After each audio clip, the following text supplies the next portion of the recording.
What we do here is go back. You are sexually inappropriate with a 16-year-old. You enjoy using the hard R. Papa got upsets me. First of all, he's bald. Are you and Ethan still in talks about taking legal action against Noah Samsen? I think it's Love Sabra for sure. All right, Love Sabra. Hello everyone, and welcome back to H3Y. Today we have a very special guest, the new content cop, CameronF305. Cameron, would you like to introduce yourself? Hey, I'm Cameron. Very good. Would you like to give us for those who are not familiar with who you are, give us a little more. I make shitty videos on the internet. Awesome. Wait, am I allowed to curse? Yeah, give them all to me. Give them all right now.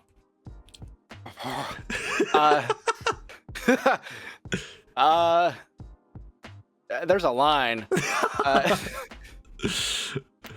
Where's this line being drawn? Now, shit, fuck, dumbass. Those are my favorites. There we go. Yeah. Also, I really appreciate you not using the R word. We'll get into No. that a little later. Yeah, I'm cutting down. I'm cutting down. Perfect. All right, let's jump into so for the format of this interview, I'm going to be going through some H3 themed icebreaker questions. These are questions that I ask every guest on the show. Then I have some user submitted questions, and then we're going to get deep into the nitty gritty of Cameron F305, and then we have a fun activity at the end. So Cameron, first question: do you have any ghost stories? Any ghost stories? Damn. Yes, I do. Oh, let's hear it. So when I was a kid, my grandma, like that, I typically everyone has like two grandparents, or two grandmothers, two grandfathers. I had that, and I lost my first one at 5, and then my second one I lost, I think it was like 8 or 9. And we were really close, and that was a hard thing to do. So like when we were like at her house, like shortly after she passed.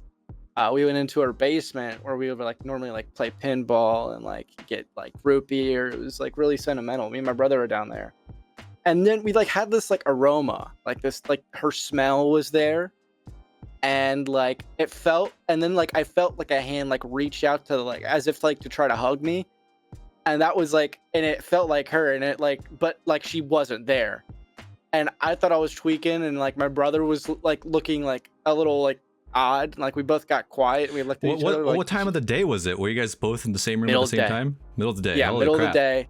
We looked at each other and we're like, and like he was like, is that? Or we called her Mama D. Was that Mama D? He goes, I felt that too, and I was like, oh shit.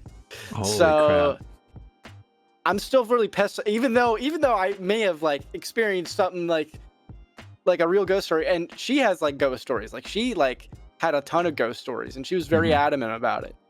I was very like cynical and pessimistic about that stuff. I still kind of am, but like that was a little strange. I wasn't sure my nerves were playing games on me, or like our memories, or like we just smelt a familiar scent and it like triggered something there. I don't know.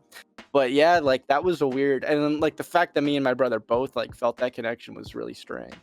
Yeah, I think those are pretty much the two things you need to have like a really good solid experience. If you have a witness, and if it's in the middle of the day, because most stories people tell are like they wake up at like 2 a.m. so their brain's like fucked up and half asleep. Yeah. But yeah, that's a crazy story. I got chills from hearing you say that. Yeah, that one's like really like I still think about that from time to time. Like that one's, yeah, that'll stick with you. Yeah. Have you heard my ghost story?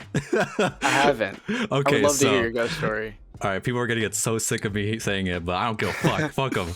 So also takes place in the middle of the day. I was a sophomore in college. I used to have a bunch of gothic aesthetic. I had like a table with like a pentagram cloth on it, and I had like the Satanic Bible, just because I was into the aesthetic. That book was boring as fuck, by the way. Rest in peace, Ozzy Osbourne. So I had a wallet in the middle of the table. I was probably on my computer doing homework or something, and then hear creaking back and forth on the table. And I'm like, what's happening? Are we having an earthquake? So I walk over to investigate. It was just the table that was creaking back and forth, nothing else in the room.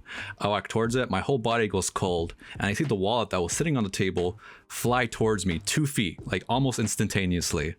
And then I just straight up bolt out the room. I'm not a drug user, or I don't drink alcohol on the regular or anything like that. So completely I sober. wasn't high. Around 6 p.m. and yeah, that was it. Yeah, And it took a few hours for jeez. me to gain the courage to come back to my room after that. Nah, I'd be scared shitless. Yeah, that's my ghost Especially story. then. That's my ghost story, Cameron. All right. Wow, I'm smooth. All right, let's move on to the next question. This is we're still in the H3 icebreaker questions. How do you wipe? Do you wipe from front to back or back to front? You know what? That's a great question because it depends on the day. I typically am a standing wiper where I wipe. You stand up when you wipe? Yeah, typically speaking, but sometimes like So sometimes it, like, hurts. Papa Gut said this. This was his answer too. Can you explain to the fans what exactly does it mean to stand up when you wipe? So it's like you kind of get up, like you're still in like that sitting position. You don't like squish your cheeks together or nothing. That's a dangerous move. But you kind of like hover up.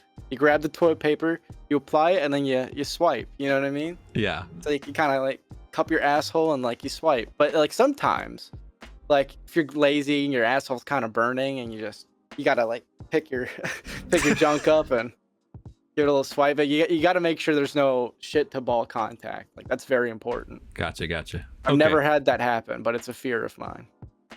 Yeah, me too. And I don't fear much. Mm-hmm. One of my biggest fears, which happens sometimes, is when your junk touches the inside of the bowl. That shivers up my spine. Oh yeah, or when like the water kind of like. Yeah, splashback is never fun. It's never a good time. Fun. Yeah, I think I destroyed our toilet at home because one of my friend's dads gave me a tip and said, hey, if you want to avoid splashback, just apply one thin layer of toilet paper. But we live in a house where we have a septic tank, so putting like toilet paper and stuff down the toilet is a big no-no here. So right. I think I fucked up our toilet big time for doing that. But anyways, I avoided splashback, so maybe the benefit outweighed the cost for a little bit there. Yeah. I still have yet to try a bidet. I really want to. Oh, I gotta get one as soon as I move out. Definitely. Yeah. All right, next question. So you're a watcher of the H3 podcast? That's correct. Who is your favorite crew member? Ooh, that's a tough one. See, like, I'd probably say Zach. Zach's got my energy. He's another musician. Love that guy. He's really quick with the soundboards, and as like an audio guy, I can appreciate good timing. Yeah, the audio. Yeah, I have to say Zach. Interesting. All right, that's funny because the last person I asked it was Papa Gut, and his favorite was also Zach. Oh yeah, Zach's funny, and Zilly Zonka is really funny. Yeah, that was a good bit. That was a hilarious bit. Next question: who would you rather be stuck on a deserted island with, Hasan, Idubbbz, or Anisa? Ooh, probably Idubbbz. Yeah. Yeah. Explain your answer, please. We would. Well, first of all, I'll explain the process of elimination. Okay.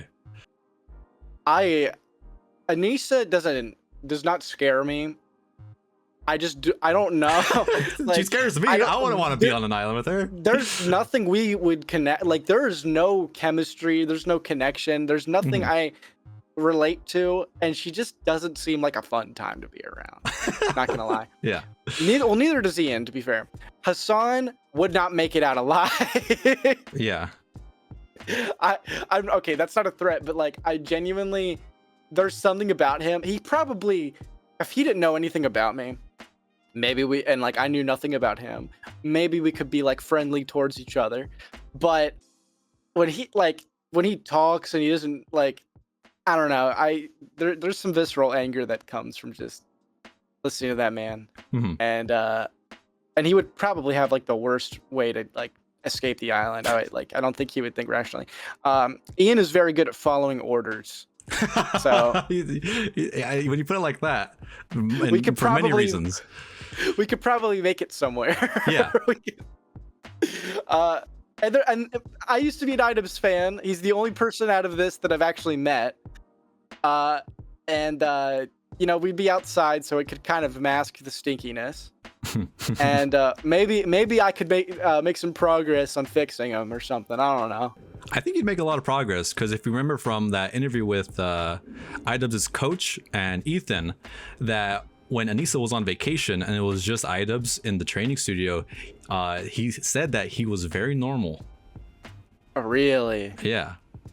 Yeah, I could imagine that. I can, I can imagine. Oh man. Yeah, fantastic choice. Yeah. And Hasan would be a nightmare because if you say, "Hey Hasan, grab some firewood," he'd monologue for 5 hours why you should do it. No.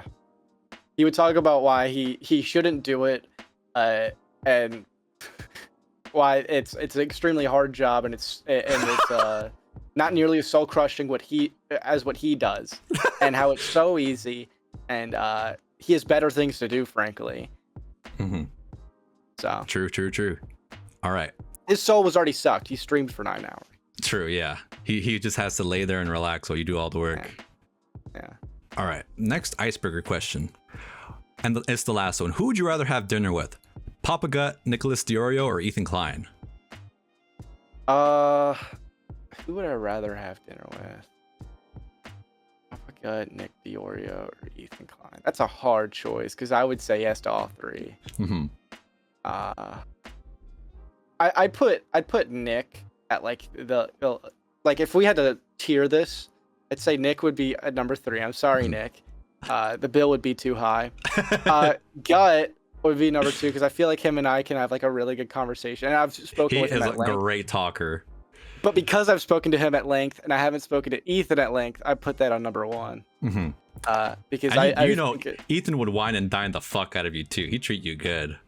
I mean that. Hey man, if I remember in the area, nah. But no, I think like yeah, Ethan and I would have a really good conversation, and he just seems like a genuinely nice guy to hang out with and like be friendly with. He seems like a very good friend. Definitely, so it'd be nice to like get to know him. Very good. And plus, I've watched him forever. Like so. Oh yeah, I'm sure you guys would hit it off. Yeah. All right, we got some fan questions. This one comes from DeadPress14. What does your workflow when editing look like?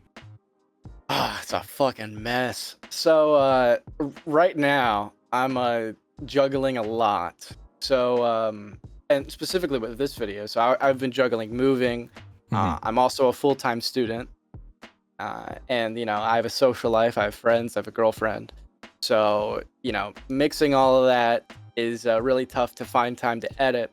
And then when you edit, like you need to have those creative juices flowing. So when I don't have that, I can just easily cut audio and like, you know, match everything to have like a narrative. But when I want to, you know, put my, you know, my funny twists in it. And honestly, I don't think I'll ever hire an editor for like my bigger like content companies, because those are very like, I have very visual, like what I want this to look like. But yeah, like, so it's very, I'll say something, or maybe I'll like put it in a note that this is what I want here, or like usually when I'm saying it and like or when I'm like scripting it, I already kind of have the idea of what I want. And other times it'll just be like, oh, wouldn't it be funny if I like made this a meme real quick, or like just made this like a impactful little moment here, or added a jump scare right here. Like it's there's very ADHD up here, so sometimes it just like explodes into the edit, and it ends up being pretty funny. So I really enjoy the process, but it's also very long. Yeah. And painstaking. So if you keep it up and your channel keeps growing, eventually your time's going to become more thin because you're going to be involved in multiple projects at once. So unfortunately, you might have to consider looking for an editor at some point. Yeah, so just something to keep in mind. They'll get supervision and training. I'll teach them how to think like me. Cool. DeadPrez also goes on to ask, did you have something to absorb all the baby oil from the video? Yes. Okay. Yeah. There was layers of towels. All right. Cool. On the ground. Awesome. Yeah. Even when you were putting it in your mouth. Yeah. Well, yeah. That's where the most was put. So there was like just a little rag underneath here, so it didn't like fuck up my carpet. And then when I was like doing like the actual stunts, so like when I doused Hasan like on my chair, there was like a towel that you could see it in the video. There was a towel under my chair, and then I like kind of layered like the ground with towels, but my dumbass forgot to think about what's in front of me. So because I didn't like, I thought, okay, I have like a zone that I could just spit this out, but my body immediately reacted. So yeah, it kind of just spit on my desk a bit, so that was a bit of a cleanup. Was it the gag reflex or the taste of the baby oil that your body There's the reacted? taste. The taste. Yeah, it didn't make me gag. It was just like I kind of just like, like that's gross. But I guess I'll wait to answer the aftermath. Yeah. All right. Next question comes from Mothsum. What inspires you to create your Content Cop series? It seems you made a lot of videos about music beforehand, so the Content Cop feels like a very hard shift. Yeah, I get that a lot. So funnily enough, to put it way back, like one of my biggest dreams when I was younger was to make YouTube videos, and that took different forms. And I always enjoyed commentary, and there was a lot of commentary videos that I made in the past, and some of them are still out there. Some of them never were uploaded, and some of them are just bad and like gone from when I was like a kid. So this wasn't like a new like thing to me. But then I also had a passion for music, and I got a job working for a game that is now pretty controversial and I regret working for, but that's a different story. And that was like the main focus, and that's what people knew me for, and I focused on that. But throughout all of that, which was like a 3 to 4 year like time frame, I had wanted to make videos, and occasionally I got around to making one. It was very rare, but whenever I had extra time, because at that point I was still in high school and then beginning college, so there was like really little time outside of music and just juggling stuff to make videos. And in 2022 I wanted to make a Content Cop parody, but the reason I didn't was because I was like, well, because I found Idubbbz apology to be, no, it was 2023. It was early 2023. I found Idubbbz apology to be like odd and disingenuous, but I felt like, you know what, I'll give him a shot. I'll let him cook. And I also didn't have the time. And I was also really pissed about Creator Clash too, because that was the event I attended. Would the parody have been about the apology video? It would have focused on Creator Clash, and then the Froggy Fresh stuff and how that was really hypocritical. And then it would have that apology would have been an added on feature, and then I would have talked about how the content shift could have been addressed better or done better. But it would have been in disguise that you decided not to go for it, because that momentum really built up for you to actually finally shoot your shot now. Yeah, so this has been that's been an idea in my mind for a long time. Especially because he said at that point I thought it was a good time because he said he was retiring the series, and I was like, well, let's flip the mirror here. I didn't like that he claimed to be morally grandstanding and then proceeded to morally grandstand in the same video. Like, that rubbed me the wrong way. But I wanted to, because I liked Idubbbz. I wanted to let him cook. And I'm glad I didn't do it, and I'm glad I didn't have the time to, because the dominoes kind of fell into place. Yeah. And part of me wishes I did, quit the music gig, because I was planning on it even before shit hit the fan with that project I was working for. But before I could quit, shit hit the fan. But I kind of wish I did it earlier, now that I've done it, because it was something I was really afraid of doing. For some reason, I guess I wasn't as confident as I later, over time, I kind of grew the confidence to streaming, to being on camera again. And I'm glad I did it when I did now. Absolutely. Oh, definitely, yeah. In hindsight, definitely the better choice. Yeah. Would you have had your long hair if you did the Content Cop back then? Yeah. Yeah. I gotta say, the short hair, definitely cleaner. Yeah. It's a way better look. The long hair was not. I don't know why I, kept that for so long. That was I was looking at your past videos, I'm like, who the fuck is this guy? That was a real high school era. And I was pretty disheveled after shit hit the fan with the project I was working for. I was kind of depressed, and I just wasn't caring. I was taking care of myself, of course, but my looks and appearance, I just I don't have anybody to impress right now. I'm just kind of in a bad place. But then I started progressively getting shorter with my hair, and then I was like, I'm just done. Let me cut this. And my girlfriend was Yeah. like, finally.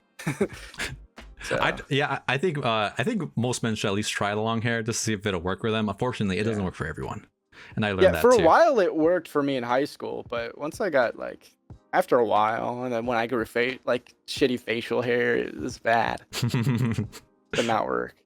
Right on. Let's move on to another fan submitted question. This comes from my editor, Captain Quasar. It's clear that you were a big fan of Idubbbz, his early work. Were you a fan of any other edgy YouTubers from that time? Absolutely, yes. Not even necessarily just edgy, but a lot of that, sketch comedy, like no fucks given era. I was definitely a Filthy Frank fan first and foremost. I was a fan of early H3 productions. Oh, just H3 as a whole, obviously. Yeah. But even the earlier edgy stuff I was into. Even Leafy and Pyro. I liked Pyro. I started off liking Leafy, and then over time it was really repetitive. But I liked his aesthetic, kind of. Like, he had a cool aesthetic with what he was doing with his videos, and I liked his, like, way of doing, like, vaporwave kind of, that whole style. I thought that was cool. And I loved his music choices, but then him as a person just kind of, like, it wasn't, after a while, it just got old. And it was kind of getting fucked up over time. Yeah. Like, it was like a little too loose. But as a kid, like, at first I thought it was funny, and then I was like, hold on, once like the mirror was held up, it was kind of like more obvious. And I liked Pyro as well, especially like I liked Pyro post face reveal more than I did his beforehand. Beforehand, it wasn't really entertaining to me. Funny, like for me, like I was watching Leafy, like I was like 18, I think, and to me it was like, oh, Leafy, he's the good one. Pyro, he's the watered down version of Leafy. Is how I always saw it. But over time, I did not like either of them anymore, because, like you said, it just kept being repetitive, and it just got very mean. It felt mean spirited. Maybe it was always mean spirited. Maybe I just matured while watching them, or maybe it was a mixture of both. But yeah, I liked Filthy Frank, Max and Chad, and Idubbbz, of course, and then I liked some of Grade A Under A's videos back in the day as well. I love Grade A Under A's videos. Yeah. He had some really he had a really good video on like how to use YouTube functionality with the keyboard. He was the one that taught me that you could pause a video with the K button. I think, you know what? I think he taught me that too, funnily enough. I like the frame by frame stuff. Yeah, I still use that to this day, and he always pops into my mind whenever I pause the video with the K button. I totally forgot he made that video. That's funny. Yeah. And then I used to watch the Baited podcast. Yeah, that was pretty good for a little bit. For at least the first 5 episodes are pretty damn good. Yeah. Alrighty, so and Captain Quasar adds on to say, like, what was your feeling towards that shift of edgy comedy kind of being pushed away? Obviously it sucked when Filthy Frank quit. Like, that was like sad. And I wasn't really like particularly mad at like it being shifted away from YouTube. Like, I didn't like the censorship aspect of it, like people getting taken down for it. I thought that was like, okay. Like, you can't, because I feel like once you have like, it's really odd to like change rules on the fly and then retroactively apply them.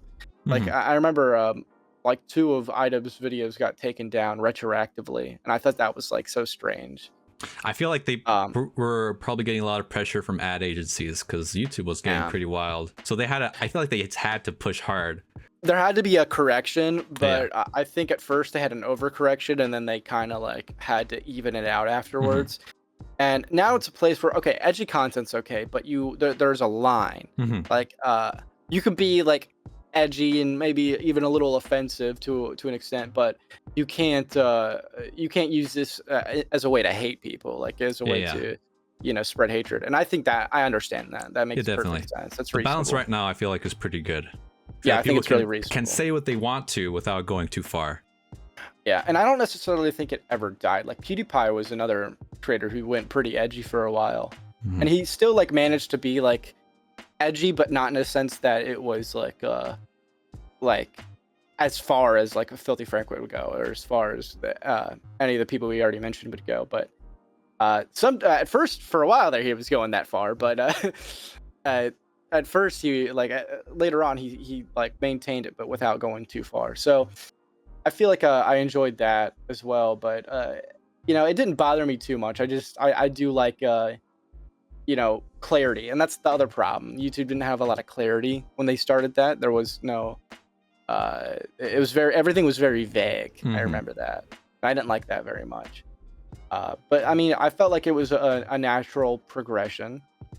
So I like it was like not too crazy to me. I just because I'm not like gonna be pissed at a creator for like, oh, you don't, you know, say this offensive thing for whatever personal belief you may have now. I've changed. Like, I'm not gonna get pissed over that. As long as it doesn't like, as long as what they're the shift doesn't like include like a shift to just boring videos. Like if like you know what I mean. Like Idubbbz was able to shift with like push it back a little bit and still be funny, and then after that, which and this is what people don't realize, because like even in 2019 he was still being like a little less and less edgy. Like even in his Full Force documentary, he's still a little edgy, but he you know, it was toned down and he was still doing fine, and he kept it toned down, and then now it's just like ranking Cheez-Its, playground equipment, all that stuff. Like that's just boring. Yeah, he went too far. So like you can be funny and you could be edgy without like being overly offensive. So like I understood why you know there was the correction, and that's why I love H3. They toe the line like on a daily basis. I think they toe. Well, that makes it. They've incorporated it into the show, like with the button and stuff. And I thought that was a really welcome like change, like especially for me, Ethan could be himself, and if anyone has like a major problem, button the shit out of it. There was a period of time where I definitely became a Fallen fan. Honestly, me too. Because I think it was when he started to incorporate a lot. Because at first it was like pretty much a politics, or not politics. Pretty much a comedy show without like with some, you know, edgy offensive humor. And then it started getting very political, and then that's when I was just like, I don't really care. This isn't funny anymore. It's just this is political stuff. It doesn't matter to me. And then there were a few like times where he would go over the line and it would piss me off. And then there was like a shift where he learned to make it funny, and then they learned to like turn it into its own thing. And then the button came to be, and then like there were a series of events that like kind of drew me back. And then I mean, so like there had been a few like 6 or 7 months where I'd been like a fan of H3 before the content nuke dropped. And then once that dropped out, I was like, oh, he's on his shit now. I'm like, I think Leftovers is like the time where I was like checked out, because honestly that was the lowest performing series. I feel like even hardcore H3 fans, they never rewatch it. They never say, oh, my favorite episode of the H3 podcast was Leftovers episode 12. No one has those opinions. I checked out at Leftovers. I feel like Ethan he just wanted to talk about politics so bad, so I guess he just had to make a whole show to avoid saying it on the regular show. And I get that, and I almost didn't mind it, like to a certain extent, but like when it's replaced like, you know, days of the regular show, I'm like, oh well. Actually, it was a whole new show. It wasn't replacing anything. It was just added on. No, I know that, but this is like adding to the feed, and this is not like. Oh right, yeah, I see what you're saying. Yeah, like this is you know, replacing effort that could be going into the main show as a whole. Is kind of what I mean. So it's the worst part about Leftovers for me was how terribly Hasan bounced off Ethan, because I don't think the chemistry they didn't have much chemistry. There. And that he's not funny. Hasan's not funny. That's why I watched H3. He did try. He really did try, and it didn't work out. And you know, I could appreciate, you know, certain bits and gimmicks from it. And another part I didn't like about it was how it controversies from Leftovers would constantly bleed into the main show. And I was just like, okay, this isn't fun anymore. Right. So yeah, that's a side tangent, and it's over. And I'm glad it's over. And but yeah, no, I think Ethan's like definitely the funniest he's been on the podcast now more than ever. Big time, yeah. I die a lot. Well, I'm sometimes working in the office. I try so hard not to just laugh out loud sometimes when I'm working. And the crew has such good chemistry. Like, oh, they're fantastic. One of the one bit that plays rent free in my head is when it was either Zach or Nick who kept spamming Warzone. It was so funny. That was good. Did you see Papa Gut react to that episode? No, I haven't. He was pissed every time they would play Warzone. It would trigger him, but he was pissed after it happened twice. It kept happening. Papa Gut got out of his chair and let the video play. No, I thought it was so funny because you could tell Ethan was being apprehensive at first. Like he was like, I can't tell if this is intentional or not. This is low key pissing me off, but I don't want to say anything. And then he's like, okay, Zach, we started. We're well into the segment. And then it just kept going. That was a fantastic bit. I gotta clip. Stop saying it. Yeah, I gotta clip that Papa Gut moment. That was one of my favorite Papa Gut moments. That's very funny. That. Yeah. All right, fantastic. I have one. Speaking of Papa Gut, he also had a question for you. Oh. He wanted to ask: is there a non-zero chance that when Ian and Anisa divorce, will you entertain a date with Anisa? For content, sure. Oh, dang. I was hoping you'd say zero chance, because you said if you said zero chance, he'd know you were lying. If it was for like a video, sure. But not seriously. You're lying. You want it. You want No, Anisa. absolutely not. God, no. Okay. Yeah, no. No. All right, fantastic. Let's jump into some of the meat here. So first of all, congrats on your latest content cop. I was very happy with how good it's doing view-wise. What is that? Is that like 330,000 right now? I believe so, yes. Awesome, good job. Did you expect so in general, for making the content cop, did you expect to receive so much attention for your series? Initially, absolutely not. No. Well, first of all, I was like, this is the easiest idea. Everyone's gonna try this. So I really was in no rush to jump on it. And I spent like 2 weeks editing the video, and then I had to add the content deputy segment in and add a bunch of shit in later on. So like it was like a 2-month like process to make that first one. Because I mean I was taking it slow because it was a developing story. But I had a lot of fun with it, and I was like, I thought it would do good for my channel. I was like, okay, this might get me like 30,000 views at most. I would like average. What was your most viewed video at the time before that? Oh, it was 700,000 for one of the songs that I made for the game, because the game I worked for was pretty popular. It's just, hella controversial now. Like, and I think sometimes like, because like I can't remove the music because it's so popular that people will re-upload it, and then like that's just like that's a loss. It is quite a shocker. Like for me going to your channel, that's the concept cop guy. It's all music. It's all anime music. Yeah. It's crazy because I'm not even that much into anime. I just like I was like a young fan of that game because like Markiplier played it when I was younger and I liked it. But anyways, that's a different story. But the content cup, I expected to maybe get 30,000 views. It'd be a one-time thing. And if the audience really enjoyed it, maybe I would do like another. Or in the wild chance that Ian somehow acknowledged it or responded to the criticism I had in any way, then I would do a follow-up. And it blew up, and it was partially thanks to someone had put it on I think it was the subreddit or the server, and it started getting a lot of attraction, and like I think like a bunch of people put it on the subreddit. The Idubbbz subreddit? No, the H3 subreddit. The H3 one. Yeah. Like the same night, and then when I woke up to the video, like when I fell asleep, I was like, oh shoot, this is actually doing well. This could maybe hit 50,000 views. Whoa. Because like when I went to sleep, it was like approaching 10,000 views. Really quickly, like, cause it got like 1,000 in the first hour. And that was like huge for me at that point in time. Not even my songs would do like that crazy good. So, and it's different because this is long form content. It's not like a 10-minute song. It's totally different ballgame.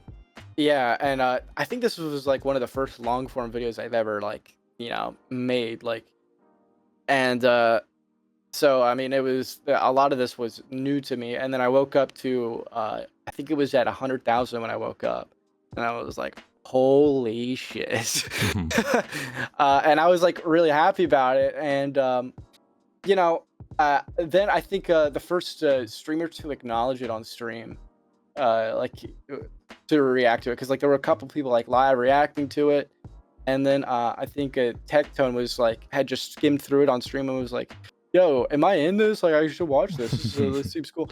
And I was like, "Oh shit!" And then the show happened, the H3 show, and I was and of course was watching that, and immediately as I'm watching it, like I'm a few seconds behind, because like I'm in the car. I'm like, I get like 3 texts and then like a shit ton of DMs like, holy shit, Ethan's looking at it, holy shit. And then I'm like, thanks, dude. So I immediately like skim forward and I'm like, that's me, holy shit. So like that was like a welcome surprise. It was really like dope to see that, and it blew up, and it like I put a shit ton of effort into it, and it way exceeded expectations, and honestly, like I was like happy if it stayed that way, but a lot of comments wanted me to continue doing them. So I've been entertaining that idea, and then I decided, okay, I'll keep it going, and but I'm gonna expand upon it, and we can probably talk about this. There's probably a question about it, but I do plan to continue them and also expand it in its own way. So it won't just be content cops. It'll take its own style. So it's like a better version, a new, like maybe like a spiritual season 2 or a spiritual reboot or something. Okay, I like that. Do you so think it's just not completely in style? I think it really helps that you capture the whole spirit. I could totally like mentally swap out you for Ian, and it's the same video. Yeah. I mean, that was the goal, especially with the first one. Yeah, no. Like the first one I was, and like I wasn't like when it came to me like mocking his bits, like that's where I would like study like okay, like what was like kind of like mannerisms here. You do his voice so well. His whole like I can't even imitate, but you know what I'm talking about. Yeah, no, the way yeah. he talks. The European voice. Yeah. Idubbbz, you piece of shit. Yeah. I've been able to do that since I was like a teenager. Me and my friends used to do it all the time. Like I think that's why I'm like good at it. Because like we used to think that shit was hilarious. Yeah.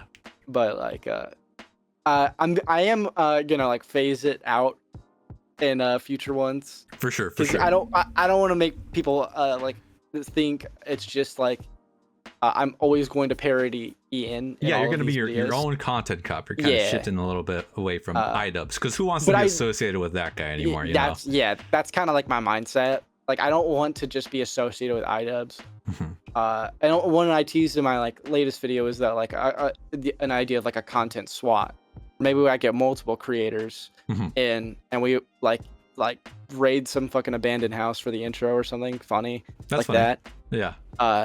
On like a creator where it's like a bigger video and it's like maybe multi-hour long or something. And you can host Creator Splash. You and your friends can go to a water park and do a vlog. Creator Splash, that's pretty funny.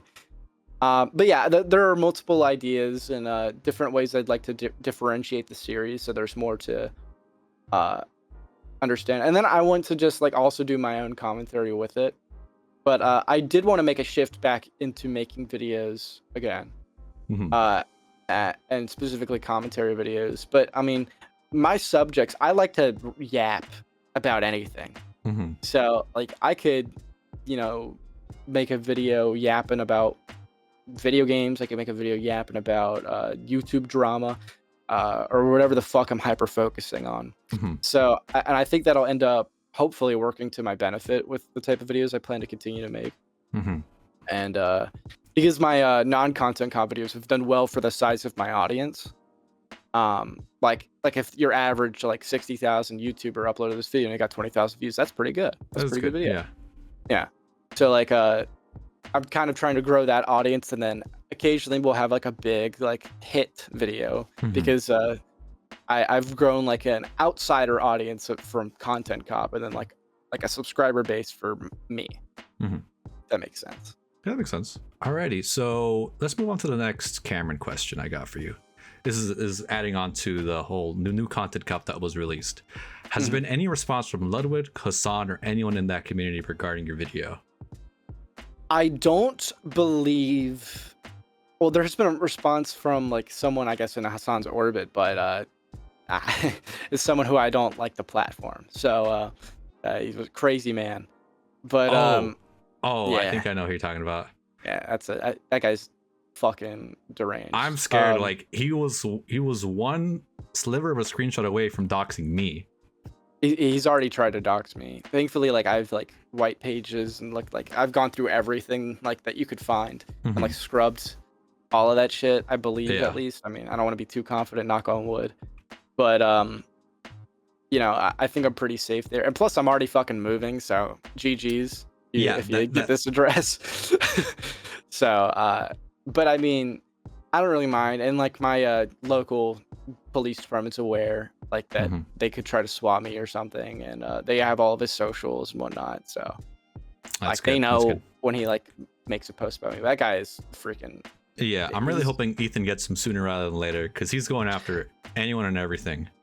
Yeah, I mean, I honestly feel like the best way to kind of like get rid of him because he's like you know, in a foreign country, it's gonna be hard to do anything legally. Although you can, it just might be harder. It's just to let him like, I guess, socially, I guess, die. You know, like let him fade into obscurity and stop making a spectacle every time he harasses someone, because eventually he's gonna be talking to a brick wall. It's not possible though, since Hasan promotes him.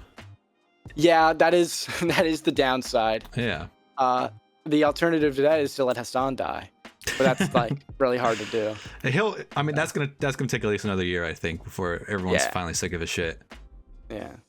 It's happening though. The pendulum's swinging. The pendulum's swinging. It is happening. It is happening. I would there is this video a series idea I do have in like the in kind of like a similar content cop format for like dead channels called content cremation. So hopefully the video I make on Hasan is a content cremation.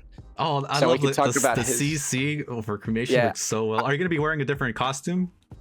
Yeah, I'll be wearing like a mortuary assistant outfit or something. That's so fun. Yeah, and like we would have like an urn or something, like a tub of ashes or something that we would like spread on like his like dead channel or something funny like that. But yeah, like I have a ton of ideas for like sketch comedy, because that's something I really enjoy. Especially with my friends, because it's really just us hanging out and bullshitting. Awesome. It's not much. It's not like this big production. We're really just having fun. So perfect. All right, let's move on to the next Cameron specific question. There was a lot of debate on whether or not you should have titled the video Content Cop Ludwig. What do you have to say about people thinking that? That's fair. You know, like I had the same debate myself. Like the inner debate was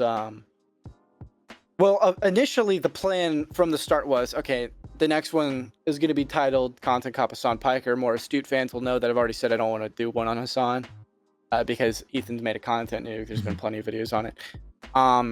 But, you know, a lot of people want that. And I get why, but he's been talked to death. And it was kind of the same dilemma that probably Ian had with Jake Paul. So, and I knew I wanted to do it. And I didn't think it would be my next video. I thought it would be later down the line where I'd find a better parallel. But the reason I did it this time is because I knew I wanted to talk about Ludwig. He had been kind of on the list, and there was another creator that I was going to work on, and I got into it, and I just wasn't feeling it, because I had a feeling that there was going to be a lot down the line. I can foresee a lot of shit continuing to tumble, and this is like I would be striking the iron way before it even gets, you know, hit, way before it heats up. So I decided, okay, I think I'm gonna talk about Ludwig. Ludwig's a creator that people don't give barely any shit for, and like he only gets criticized by different sides of his audience, and no one really talks about it enough. But also my audience is really focused on this, Ethan, Hasan, Idubbbz, Orbiters drama. And while Hasan's going to be heavily mentioned in the video, I don't think that'll translate with just Ludwig. My audience, probably doesn't recognize this. And this was before the Mango situation. So I, started working on it. And then this whole shit blows up, and I'm like, oh, well, now there's a lot of overlap. What insane timing that you were working on even before that. I know, right? Now I could probably be safe to title it Content Cop Ludwig. But then I really thought about it. I was like, by the time this is gonna be done, no one's gonna care about the Mango situation. Yeah. But as he kept going, he kept fucking up more and more and more, and he kept addressing it and being really fucking stupid as he was doing it. So I was like, well, shit, maybe I'll be just fine. But by the time I was finished with the video, I thought the way that I could I knew what I was gonna call him, Hasan Piker. I thought that was a funny joke, and I wanted to keep that in. I know it sounds funny. What the fuck does that mean? I can explain it in a second. I can explain it in a second. But Hasan Piker sounds really funny, and I want to use that again. And ultimately, because of that joke, is why I ended up continuing to go with Hasan Piker. So there were so many stages, and it ultimately came down to the joke. Really, so, the joke was really cut for you. I gotta say, I definitely think you made the right choice. I think more people. Ludwig responds, if Ludwig responds, the follow-up will be called Content Deputy Hasan Piker, but it will have Ludwig in the thumbnail. Oh, okay, cool. So. Yeah, because when I was looking at the responses from the H3 community, people were like, "Oh, I clicked on the video, but I wasn't thinking it was going to be about Ludwig. In fact, I hardly know anything about Ludwig." So that leads me to believe if it was Content Cop Ludwig, a lot of the H3 community people would just not be interested at all, and I'm sure that'd be the same for many other communities. I wanted to kind of have a way to, kind of step aside from that specific drama. And not necessarily to purposefully mislead people, but to introduce new topics with characters that are familiar with, because Hasan is very much so involved in my video. I mean, shit, he's in the entire thing. He's in the background the whole time. And he's heavily talked about, and his antics are criticized, and I do give direction to other places that criticize him. But I also want to establish myself as not someone who's just going to talk about this for the rest of my life, because frankly, I don't want to. But it's something I care about, but it's, I have a lot of other, creators to talk about. And I don't think a lot of that community, which is a big chunk of my community now, would be as interested if the video was, at that time, if the video was titled Ludwig.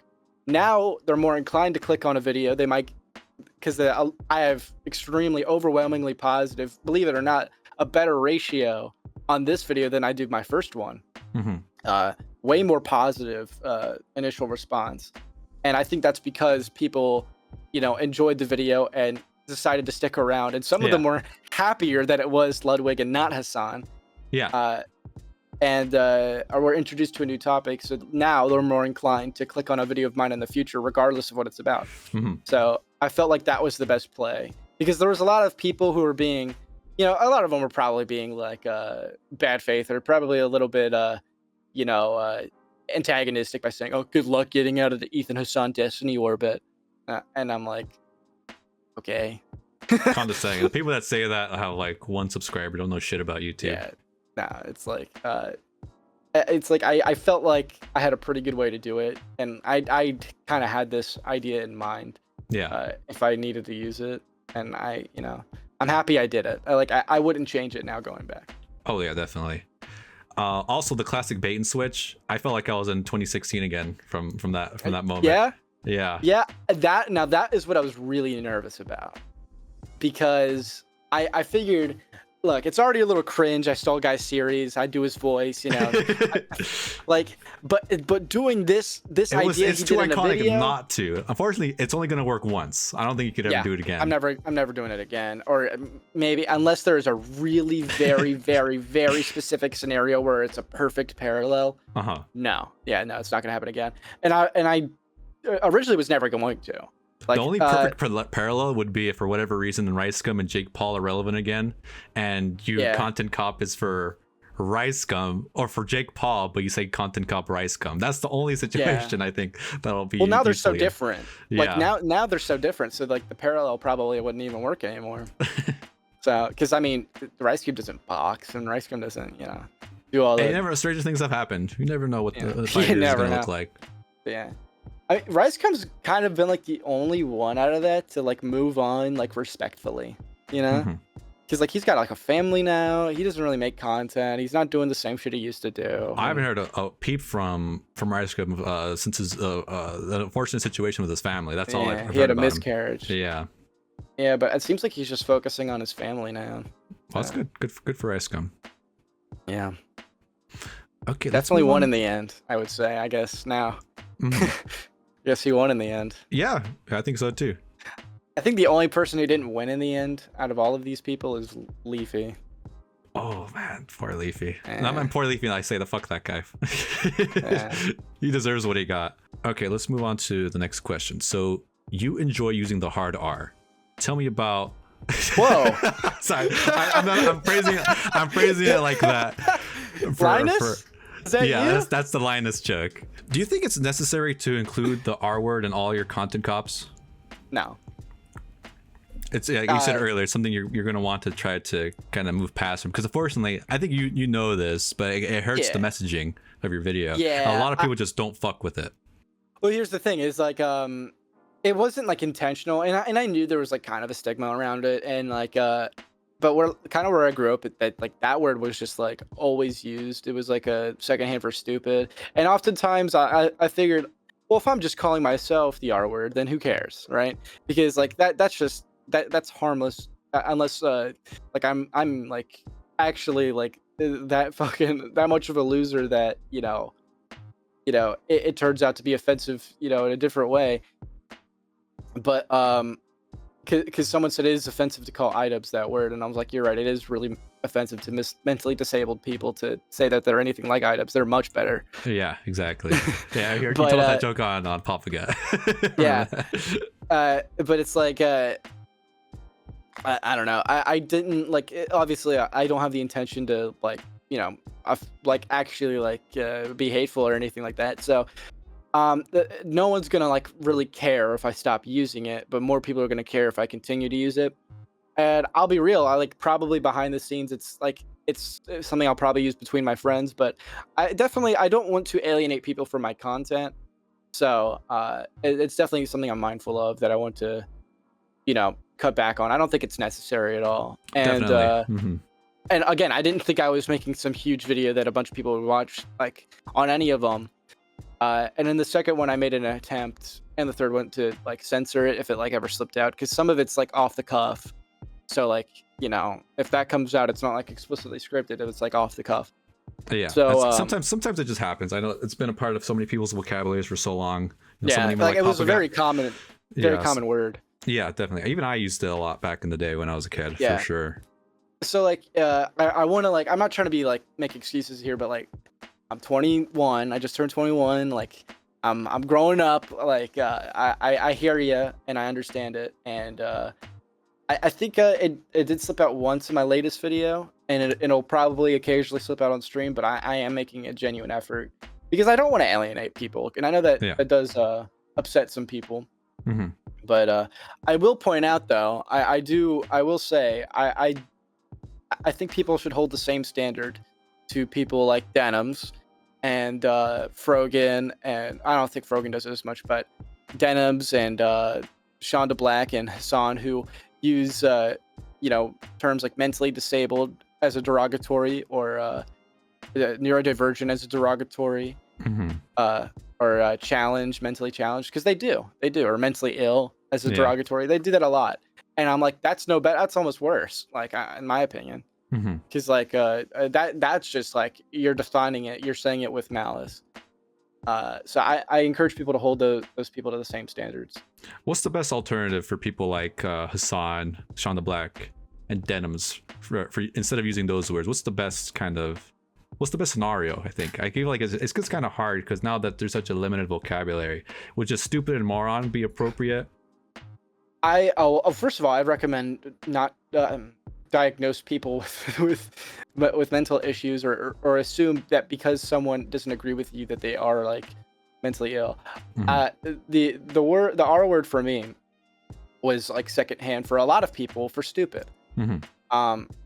And had nothing to do. It was so disconnected, and I think that it's the same thing for a lot of the other slurs, Mm-hmm. with probably the exception of the N word. There really wasn't any other definition for that. Mm-hmm. But like calling something like the F slur used to also mean like goofy, or like you're being weird, or like or annoying. It was another kind of like parallel. Mm-hmm. But it's I think you just have to if you're gonna like be safe edgy, just be open with it. I that's my advice to them. Or if they want to actually like improve, which they don't really do that, I would say it's like these like them being fake intellectuals and trying to accuse people of having a mental disability and whatnot. It's like you're not a doctor. You don't have a doctor's note. You don't have the credentials. You just shut up. Okay. Right. Like and Denims is not the brightest tool, but Oh, I feel like she's got to be probably the least intelligent out of the whole group. She just can't stop owning herself. Frogan and Denims kind of like they wrestle for that. Well, I feel like Frogan's been proving herself to be much smarter out of everyone because she has not said anything. She's been great at running from the server. So it is interesting that the server thing, because it was revealed that the server tried to go to her house, but the server was there like at 2 a.m. 2 or 3 a.m. which was when she was streaming. But then you kind of have to balance the fact, like, would you open the door at 2 a.m.? Yeah, I mean, if I heard a knock on the door, I'd assume it was like, I'd probably firstly assume it was the police. So I'd be like, Mm-hmm. Shit. Mm-hmm. And I want my door. I like having a door, so I'm gonna open this one. Yeah. But I mean, I don't really get knocks at 2 a.m. So Yeah. couldn't tell you. I wouldn't open the door at 2 a.m. Fuck that. No. No. Well, I would check through the peephole. Yeah, maybe. I'd consider it. But she did finally eventually get served because when the server came at a more appropriate time, the 4th time, I think. Yeah. Well, like, because they were saying, does Morgan live here? And they were like, no. And like refused to show their ID or something like that. Oh, really? Oh, I didn't know about that. As far as I'm aware. Yeah, I believe so. I didn't know her name was Morgan either, so that's interesting. Yeah, Frogan. Morgan. Oh, that's okay. I see. So many frogs in the H3 universe. Yeah. Froggy. All right, next question. I gotta say, it's very unfortunate how the smear campaign against you based on previous allegations is just kind of a looming cloud over your entire career. Even when I was talking to people about interviewing you, they're like, "Oh, I've heard some bad things about that, dude." Would you be able to help clear the air and tell exactly what happened and why people are saying that? I don't even want to say it since it just sounds so horrible.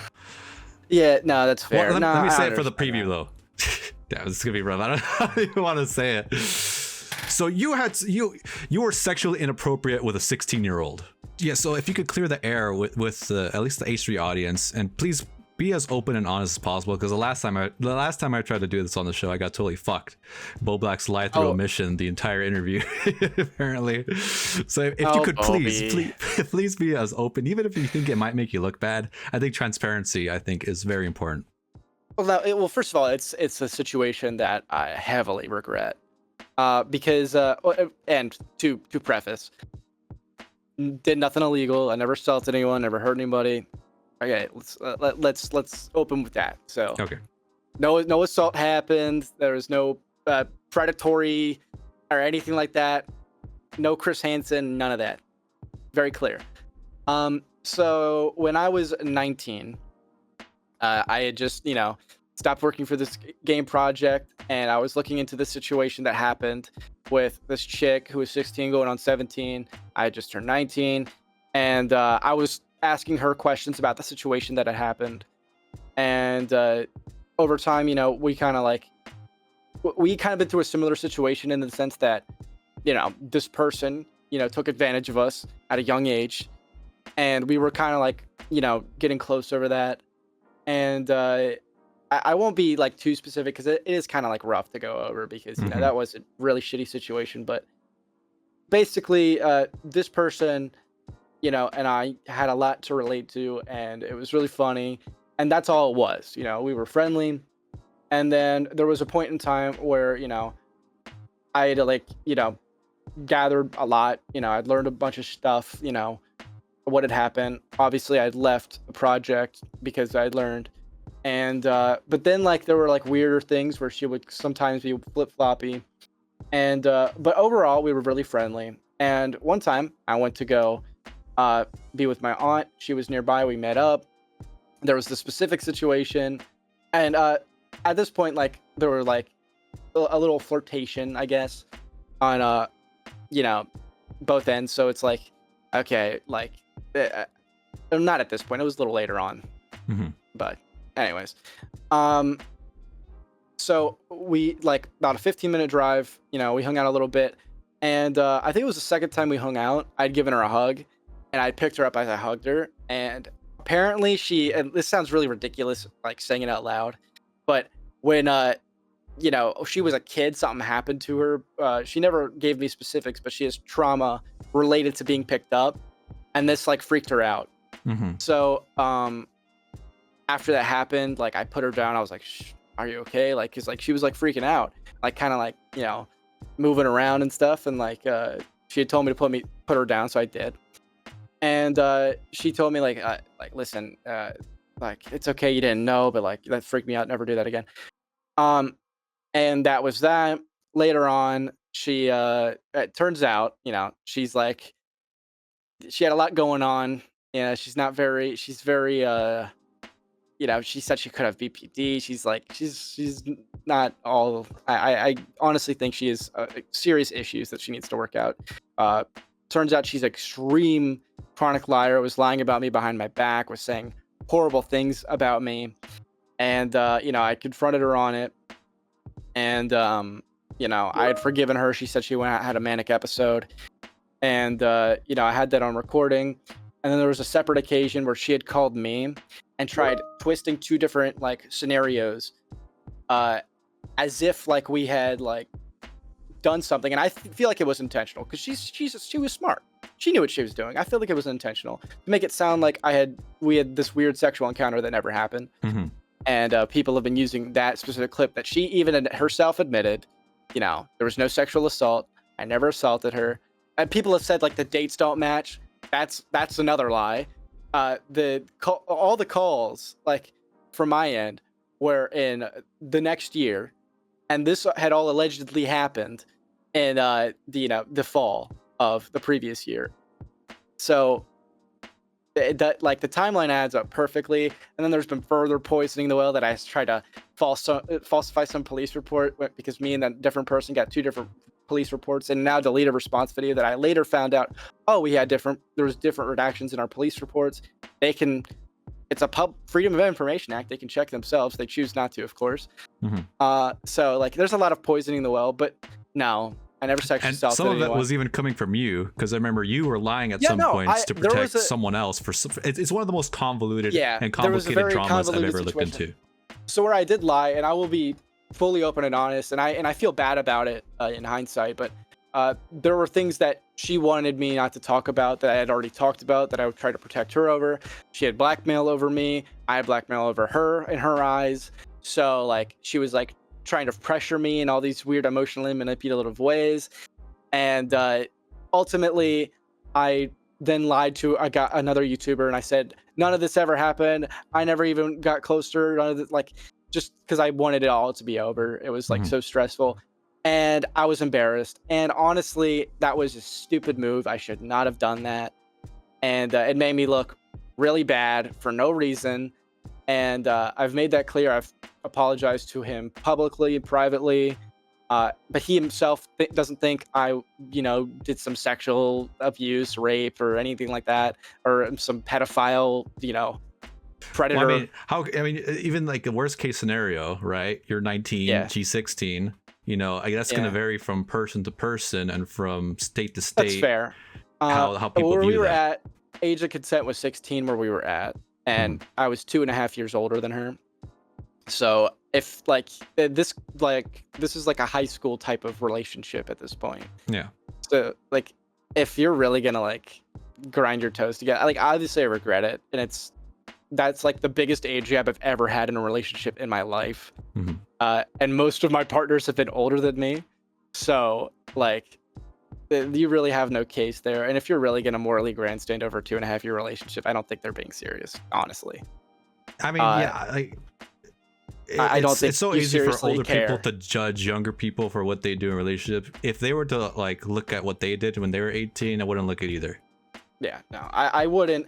I would never like morally grandstand over like a 2.5-year age gap or something like that, unless there was some weird situation where it was like say it was like a situation where maybe they met in high school, but the guy is an adult and she's like 13, 14, and he's waiting for her to become 16. Like that's like weird behavior. That's where it's like, okay, you're fucking weird. Yeah, I think it all has to do with the power dynamic, because there's not much power balance between the 2.5-year age gap at that age. I think, unless the only situation I think that would be inappropriate is, let's say the older person in the situation is like they're like a celebrity or like an influencer or something like that. Then there's obviously different type of power dynamic going on. Unless you consider me having like 10K and being like known for a really niche like thing, like very like lightly known, there was no power dynamic. In fact, I think she had I think she like was a little bit more infamous than me after I like researched her and shit. Like, so there was no power dynamic, and she's a pathological liar, self-admitted in many cases. And when I like responded, there were things that she made me say so that she didn't come off as being a liar. Like she was extremely manipulative. And her story constantly changed. I've been relatively consistent on the important shit, of course. But of course, I have, I just explained, I did fuck up and wasn't honest.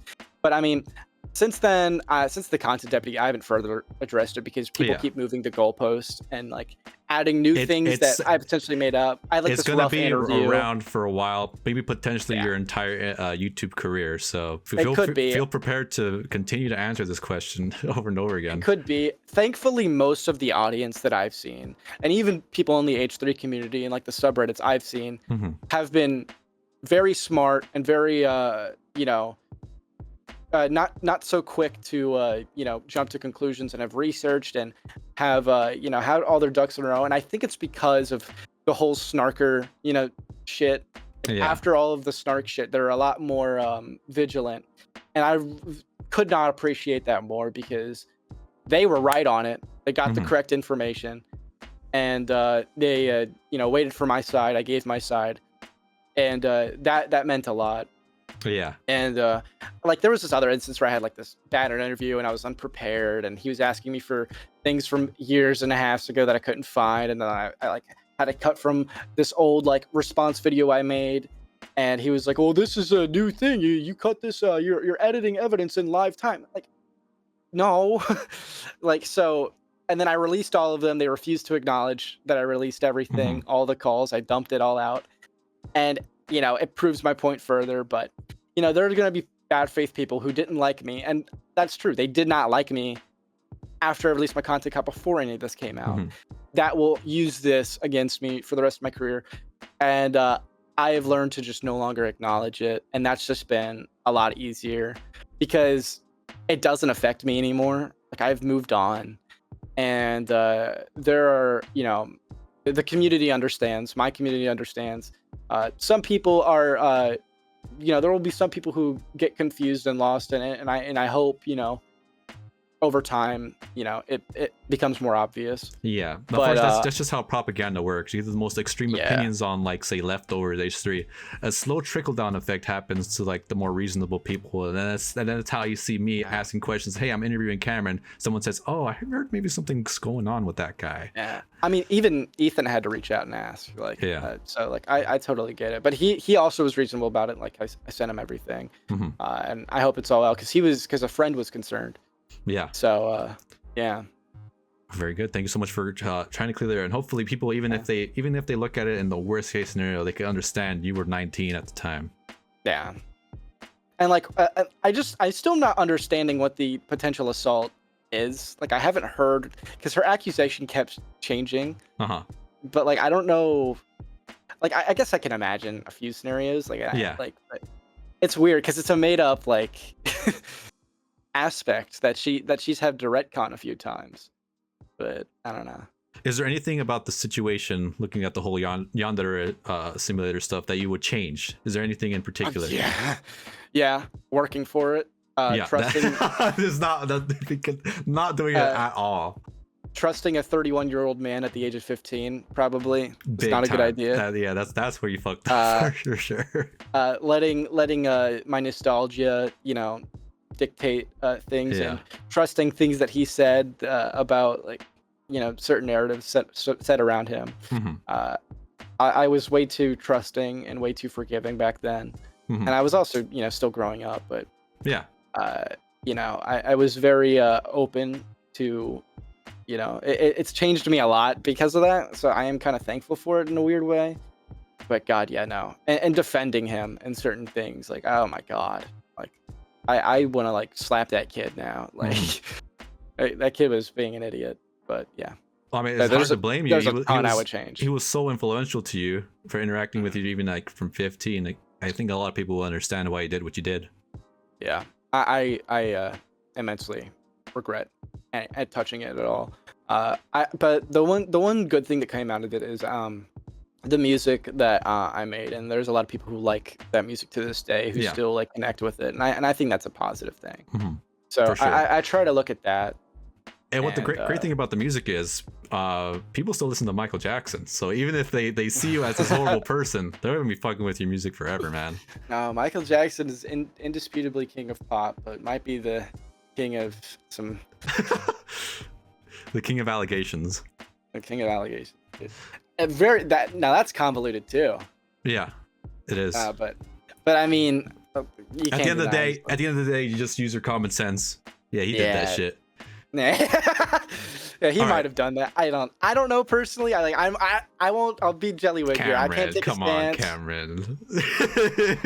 Just being he's not with us to defend himself. That's my only thing. That means we could slander him as much as we want. Nothing bad could happen to us now. He's not with us to defend himself, but I will say, like, there is some. I recommend everyone look into it because it's very strange, and I don't know if he did it, but it looks like he did. So there you go. That'll help you a lot. That'll help you a lot. Are you and Ethan still in talks about taking legal action against Noah Samsen? Right. So after like the initial conversation, not much has come up, and I haven't been trying to like bother him over it or anything. But I personally kind of doubt that it'll go anywhere at this point. Ultimately, it's up to Ethan and his lawyers. Defamation is extremely difficult, and we would have to prove that he knew he was lying, and we would have to prove that he has seen my defense, and we'd have to prove, like, he would have to not issue an official retraction, or he'd have to not apologize to an official like retraction, and that would have to be drafted up. And I don't know the status of their case with Noah, and it seems like he's focusing on a copyright case right now. So I really don't know. If anything does happen, it might be a while until after the copyright case, but at that point, it'll probably like. So I have my doubts. Yeah. It's up to Ethan, and I wish him all the luck. And if he still wants to add me on, that's great. He was interested. It also, like, my case has to fit like the puzzle. So it's a Maybe difficult. we might see situation. more from you in the future for sure. His focus is definitely elsewhere for the time being, but it might come. It might be relevant again in the future. It might come back, but as of now, no. Only the initial conversation. Yeah. Gotcha. Okay, thank you for clearing that. I was very curious. Mhm. Well, do you have someone in mind for your next target, and why is it Papa Gut? Well, Papa Gut upsets me. First of all, he's bald. I have a problem with that. One of the worst crimes online. There are very few people who could pull off being bald. Mhm. He has yet to send me his beard shavings. I'm upset about that. Yeah, there's a lot of bones to pick there. Mhm. He's no, I can't say that. No, I love Papa Gut. He seems extremely genuine, and it seems like he really cares about what he talks about and Yeah. the community. And I appreciate that a lot. Like, I One of the appreciate coolest that thing he does is when he does a reaction to a video, if he knows he can't add commentary, he just stops. That's something that just yeah, the entire Hasan sphere just does not understand the concept of. They just have he doesn't to try finish to the force video. it. They have to finish their videos. I have like a bad habit of just getting bored and be like, I really have nothing to say here. This is fucking boring. And I feel like I shouldn't be that like mean about it on stream. Like, and I'll look back after and be like, oh shit, that's kind of sounded harsh. Like, and I wasn't. I was just. It's my attention span purely. Like, because I'm also trying to like entertain chat at the same time. Because I get like a barrage of questions and I feel bad for not answering them. I probably shouldn't. I always feel like. Because like, oh, what's your ideas on this? What's your thoughts on this? And like, I always feel like talking to my chat, but yeah, no, I respect him for that. And yeah, no, don't feel the necessary. It's not necessary to purposefully add content to something that you don't care about. So I appreciate him doing that. Yeah, big time. But yeah, I do have some people in mind. Yeah, are you willing to share it with us today, or can you give a hint, perhaps? No, but I will tell you this. My next one probably won't be on a person. It'll probably be on like a genre. Okay. And it might not be a big takedown. It'll be more of a just general criticism of this type of content. Okay. But and that's mainly because like I want a little bit of a debrief as I'm moving, but still with the funny sketch comedies and like a high effort video. However, I do have an Idubbbz video planned soon, and a pirate software video planned. Not content cops, but long form video essays. All right. Well, I'm sure people are going to be very much looking forward to anything you make in the future. All right, let's move on. Are you really 6'2"? And why is it so hard for me to believe that? Yes, I am. I'm actually over 6'2". It does. I can't. You don't give tall person energy. Well, it's probably because like most like the pictures I have with like famous people I like to compare to is from 2019 when I was like 14, like going on 15. So I was like 5'10" or 5'9" at the time. So that could be a reason, but also because like I sit in most of my videos. But I guess you really don't have anyone to compare me to. Right. So because I'm also 6'2". Really? Yeah. Nice. So when I heard them all, like, you look like you're like 5'8". Really? What I see from your videos, from this shot right here, and really it's not much to go off of, but that's just the general vibe. I'm 6'2.5". Right on. All right, last Cameron specific question is: if Ethan Keemstar or Dadbot Creator Clash, would you be interested in participating, and who would you want to fight with?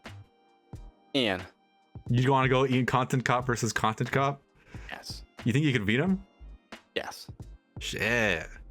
After his boxing interview, yes, I do. Oh yeah. And I would go with his former trainer. Hardly trained at all. Oh, you would get his former trainer, bro. Yeah. That'd be hilarious. That'd be so hard. Because then I could show his trainer actually doing like with someone competent enough to want to stay involved and to follow the training regimen, and he wouldn't. And I wouldn't like flab out like on the weigh-in table or anything. He looked fucking terrible at that weigh-in. Well, here's the thing. Me and Ian are the same height, and we're both like skinny guys, fast metabolism. So I feel like, eat competently, and I weigh more than him. But if I you know, we could probably match a weight, and yeah, I would be willing to do that. If not, I don't know, but I mean, I would do it, or I could be an announcer. I wouldn't mind doing that. That'd be sick. Although, that might be risky. I'm a I'm a loose cannon sometimes. Well, really quick before we get into the activity, what does the F305 stand for? Oh, that's a really boring question to answer once you get down into it. So basically, when I was younger, I was really into this roller coaster at my local amusement park that was Dale Earnhardt themed, and it was called the Intimidator 305. My last name starts with an F. So when I was making I can't remember, it was either Minecraft or Roblox account. I just like, okay, my name's Cameron. Well, that's taken. Cameron F. Well, that's taken. But my favorite, what's a good combination? Oh, 305. Huh. I like that. To like the Sounds roller coaster. good. Yeah, I like that roller coaster. I was obsessed with that amusement park. I mean, it was my childhood place because we went there like multiple times a week, and like that was our bread and butter. But it just kind of rolled off the tongue and it sounded good. I kept it, and now I live in Florida, so I mean, it's kind of. I don't live in Miami, but my brother went to school in Miami, so it kind of was now a deeper connection, I guess. Right on. That wasn't a boring answer at all, Cameron. I thought that was a boring very answer. wholesome and sweet. It's a cringe answer. I was like 5 or 6 or something when I made that. Alrighty, Cameron, welcome to the Idubbbz tattoo tier list. Let's introduce our lovely tiers. So at the top we have double S. Oh, we have the swastika sword, and right under that, hey, that's pretty good. And in the middle, Froggy Fresh is kind of an oxymoron, right? So we'll put that in the middle for the ones we feel kind of about. Second from the bottom, Anisa picked that one. And our favorite tier here on the Alex Fiction channel, Love Sabra, the bottom. Yeah. Okay. All right, cool. So let's just jump into it. So the first one we have here, it looks like a bird with a bunch of skulls attached to it. Let's try to see if you can find that one. I see it. I find those skulls kind of humorous. How do we feel about this tattoo? Yeah, it's a nice design. I don't hate it necessarily.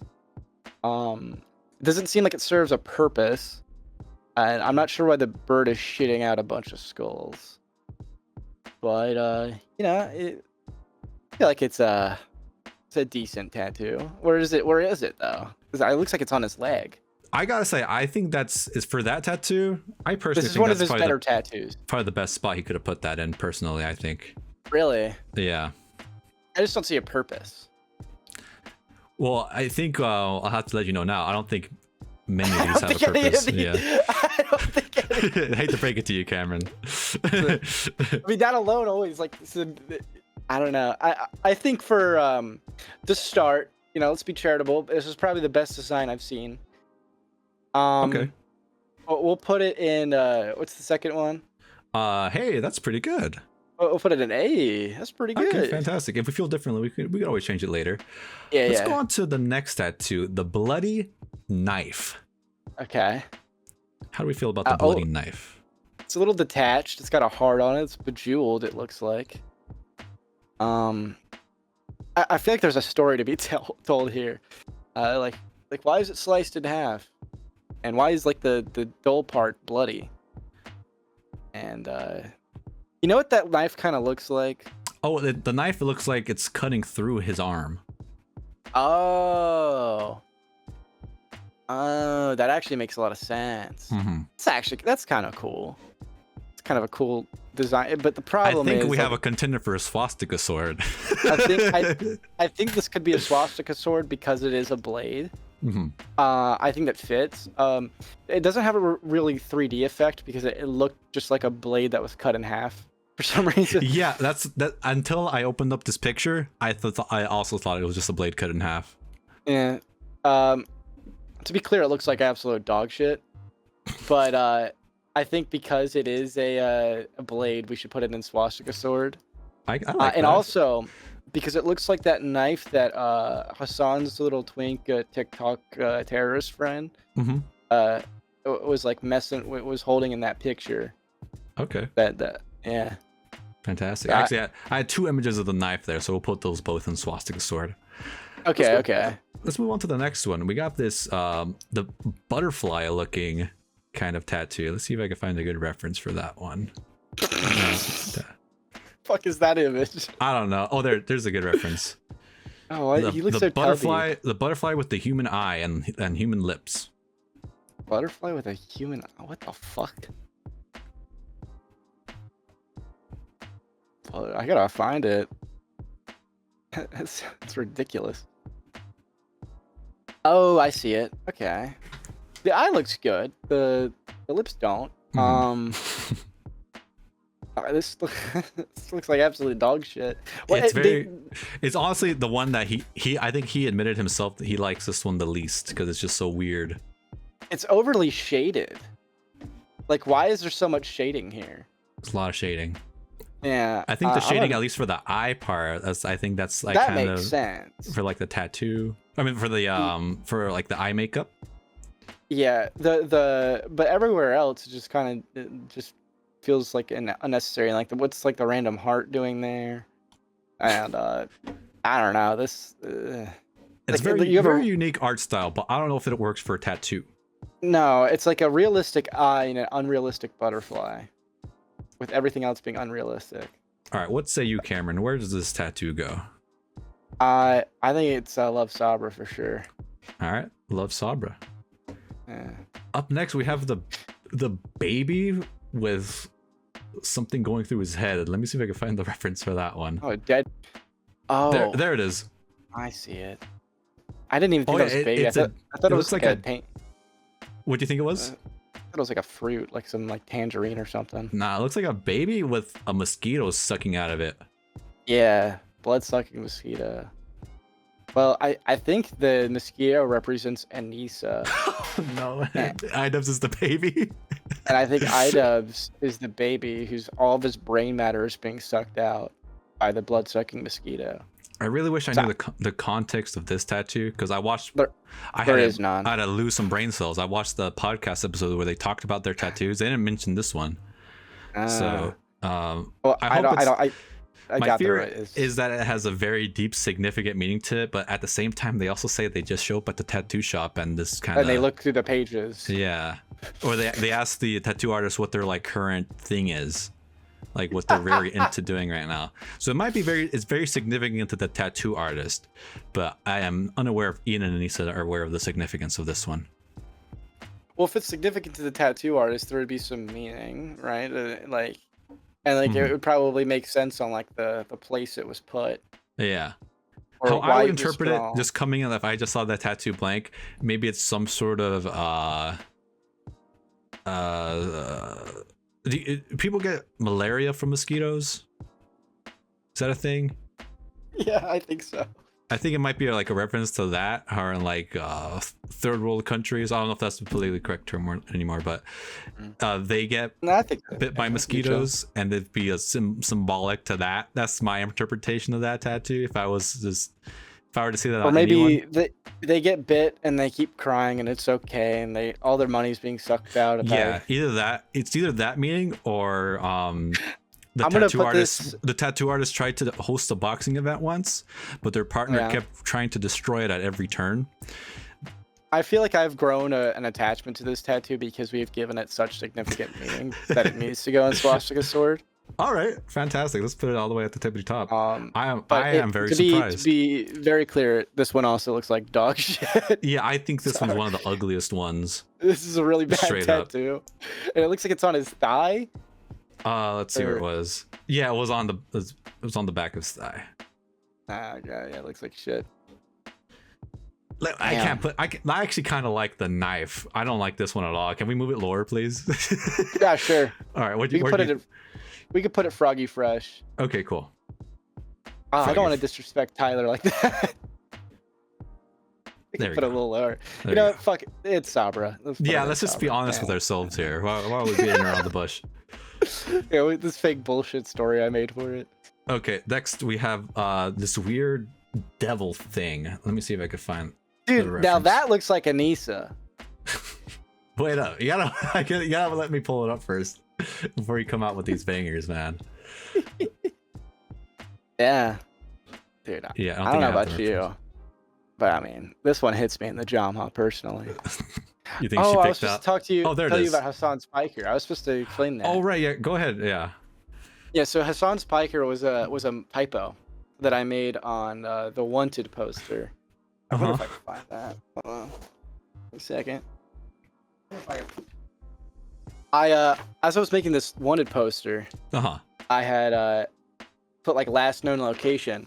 And I was gonna type Hasan Piker's house, but as I was typing it, I accidentally typed out Hasan's Piker. And me and my friends thought that was so funny. Yeah. And we kept accidentally saying Hasan's Piker instead of Hasan Piker. And I did it in my content deputy, and I left it in. And I thought it was really funny. And then for some reason, it became this euphemism for like an orifice or like a genitalia or like a penis or something. So like Piker. So well, it sounds like a breed of a dog. The way like you showed the image of it. So I was wondering maybe there is like a dog breed named Piker, because this sounds like it would work like that. Hasan's Piker. Yeah. Or Hasan's like lap dog, or Hasan's little like Hasan's pit bull, Hasan's Piker. Or like it's like to like me and my friends to our mind, it's like it's either like his it's either his dick or his fleshlight kind of deal. So it's like Hasan's dick, Hasan's fleshlight. So like if your last known location was at Hasan's Piker, that means Ian was probably giving him that floppy toppy. But if yeah, I mean, we saw what he did to that microphone. Yeah. We saw what he did to that microphone. But if it's like, if you are Hasan's Piker, then like he uses you like his fleshlight, like Ludwig. So I finally used it in a way that wasn't a mistake for Ludwig. So now Ludwig is forever in my head known as Hasan's Piker. That's the story. And I hope then that catches on, because it just sounds so good. Hasan's Piker. It's so funny. It's so funny. Every time someone hears it, I've always gotten a giggle out of it. And I'm so happy about that. But with Jamha, I've kind of turned Jamha into like another word for asshole. So in one of my Cam's Cabinet is like another series I do. Another one of those videos. After announcing my next Idubbbz video, it's called Meet the Jamhas. I said my Jamha burns, like just off the cuff. So now my next goal is to make Jamha another word for asshole. Okay. As we've done with Piker. So. I gotta be honest, it doesn't have the same kick as Piker. But I hope people because catch on to it. I said he could shove his he could shove his what did I say? He could shove his I don't think it was his kudos. He could shove his kudos up his Jamha. I said that in the in the content deputy when he was trying to like give me kudos for doing charity. And yeah, so that was like the first use case of it. And then my Jamha burns. That's good. That's good stuff. I like that one. All right, Cameron, let's continue with the tier list. So I got the reference photo for where the devil is. It's on his arm. Yeah, there's Anisa. How do we feel about the Anisa tattoo? I think it's nice that he has a for his doubting wife, you know, he for his beautiful, frankly, spouse, dedicated space on his arm for his spouse. I think that's very special. So I think this I think this is a nice froggy fresh. Okay. I think this one actually does have meaning. I think he was thinking it through when he got it. All right, very good, very good. Up next, probably his most iconic tattoo, the one he probably picked out himself, I believe, is the eagle.